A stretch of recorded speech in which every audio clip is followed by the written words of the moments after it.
제주에서는 특정 작물이 과잉 생산돼 수확을 포기하고 산지에서 폐기하는 사례가 해마다 되풀이되고 있는데요. 이런 과잉 생산을 막기 위해 전국에서 처음으로 이 농민들과 전문가들이 직접 이 전문가들과 함께 수요와 공급을 관리하는 센터 운영에 들어갔습니다. 이소영 기자입니다.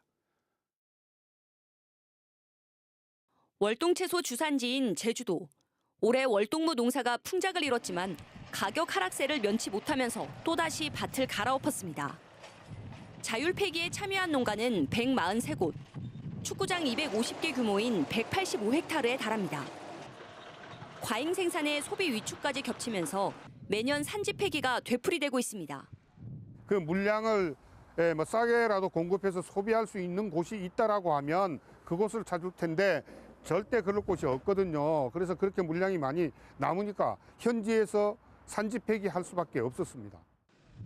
이런 과잉 생산을 막기 위해 2012년부터 12개 주요 품목은 신고제를 운영했지만 의무가 아니다 보니 농가 참여율은 저조한 상황.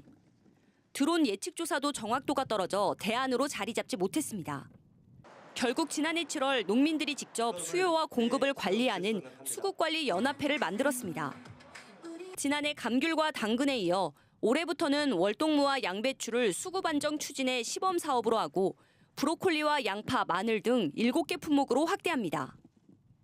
여기에 농민들과 전문가들이 참여하는 농산물 수급관리센터와 제주농업 디지털센터를 열고 과잉 생산을 막기 위한 관리에 나섰습니다.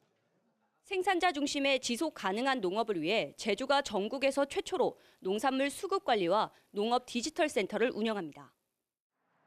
수급관리센터는 농민단체가 운영을 맡아 농민교육과 참여를 이끌고 디지털센터는 전문가들이 주요 밭작물에 대한 정보 등을 데이터로 만들어 수급관리를 해나갈 계획입니다.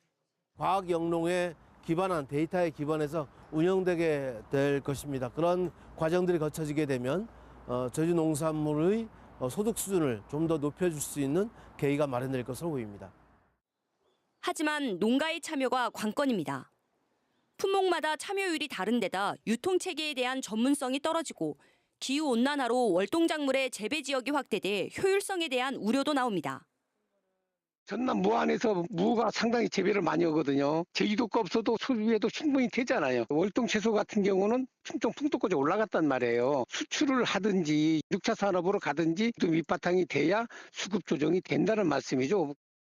전국에서 처음으로 농민들과 전문가들이 수국 관리에 나선 가운데 과잉 생산을 막을 대책으로 자리 잡을 수 있을지 주목됩니다. MBC 뉴스 이소연입니다.